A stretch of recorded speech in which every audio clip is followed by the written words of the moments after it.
first thing I did, I went and I bought a Ducati.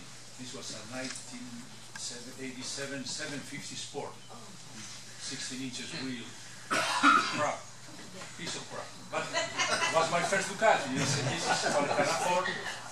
But I was working for Honda, so I said, I keep on driving my car to work, but I said, no, I'm going to keep on riding my bike. So I went to work every day with my bike. And one day, the big boss from Germany came to the office. And he was a Japanese guy, short like that. He entered the office and he says, did you buy a motorcycle? Yeah. What did you buy? A Ducati. Where's the key? So now she's going to... Give me the key. He got the key. Come with me. Just like that, mad as hell. Wow, now they're going to fire me. So we went to the garage and said, where's the bike? Over there. So he went there, put the key, turned around, started the bike, and started, you know, doing like this. And then suddenly there was a smile that says, you know what? This bike has a heart. We can never do this.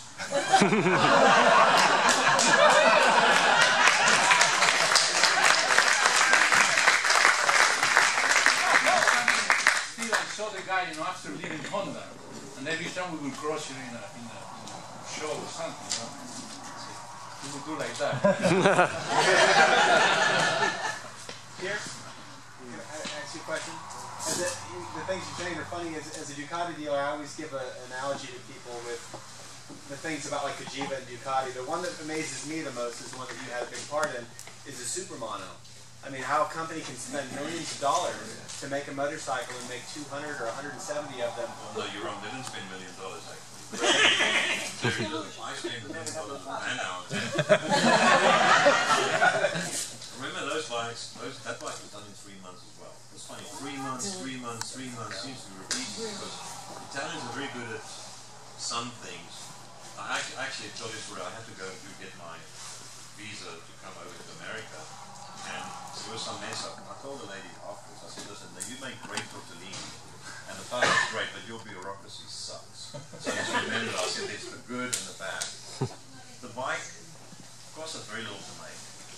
It was meant to go in production, and then it didn't, because a lot of people did their sums, and unfortunately, when I found it when I went to Ducati full time, I actually spent 2 months doing a document on the costing on the single-cylinder bikes.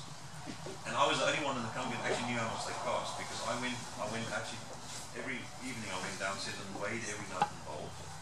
So I knew what the bike weighed, I knew how much each thing cost. So I had a girl from, she was a Bain consultant, she came in, and we did it all in Bain speak, so it was like done in such a way that the CEO could understand it, which means it was an A4 piece of paper, they didn't have to concentrate for too long. Because you know what they're like goldfish. They've got to read something and get it. And notwithstanding that, we didn't do the bike.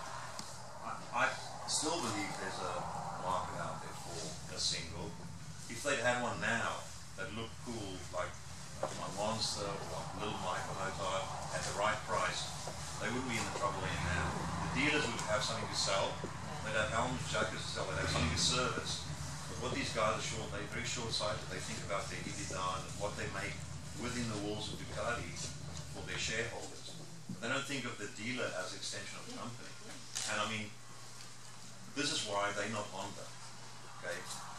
At the same time, Honda can't make what Ducati makes. Or Guzzi or anybody of the Italians. I mean, it's just different. Yeah, those were one of the examples in which, you know, the thing had a lot of Italian politics. Always Italian politics. So got lost in translation someplace. I mean, you know, I don't even follow the news, but I mean, they're trying to form government, sort of. The prostitutes have a big vote.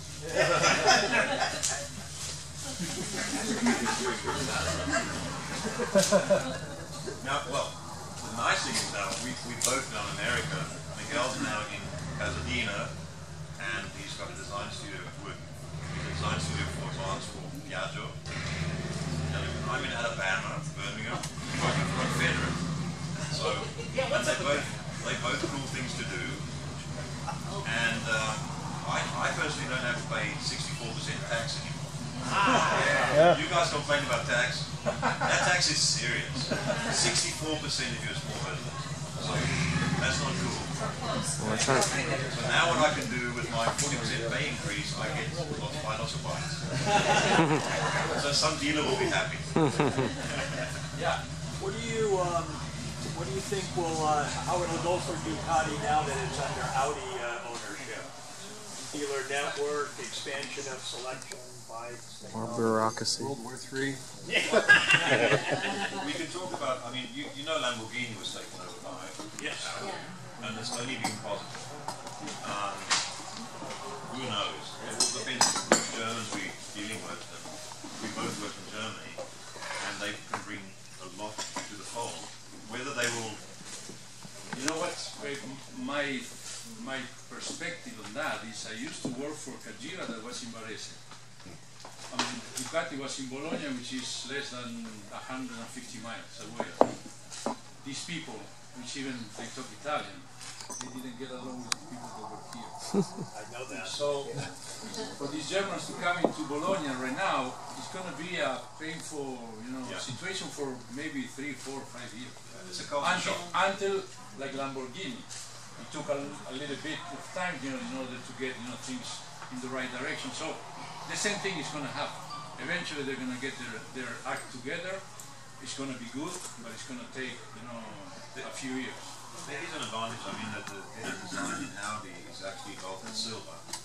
The two top guys are Italians, actually. So I think maybe they get it. They've got huge budgets. They can do whatever they want. They actually got great engineering. So they will starve. They will be reliable. So there's a lot of added pluses. Then the rest, the intangibles, who knows? The best example is the MotoGP team. They got a German guy, very practical, and he's been saying something that nobody likes to hear. That he's going to be, pragmatic about it, make it the right way to do it. And everybody said, no, we should be winning tomorrow. But that was the thinking Ducati always had. But what he'll do is say, no, hang on. It's going to take us, how normally happens in Italy is they give you a program and a job that would take 12 months, they give you a 3-month program. It only means you're 9 months late when you finish. And Miguel knows that. It always takes X amount of time. In Italy, they actually say, let's make the program short. In Germany, they'll say, it's going to take us 12 months plus a buffer month. So it's a 13-month job. And the Germans actually plan in the unplannable part. You can't explain that in Italy. I tried. I would just plan longer. No, but Italians do it the way. I mean, we like a program and say, okay, this is the month 1, 3, 4, then you get to 18 months, but no, we're going to do it then in 6. Yeah. No matter what the program is. So that's the magic of, I always think, you were always making miracles. So we were becoming saints, like, we were in the house of God. The miracle was always, when we take, the next project or whatever we're working on ahead. So which is, sometimes it's fun, sometimes you know that it's going to go. Not fun. I told my boss in Birmingham a couple of days ago, I said, I've run out of rabbits. I've got a big hat, but I've got no rabbits. Maybe some squirrels down there, but it's like, chill, relax a little bit, we'll get done. Anybody has any questions? One question.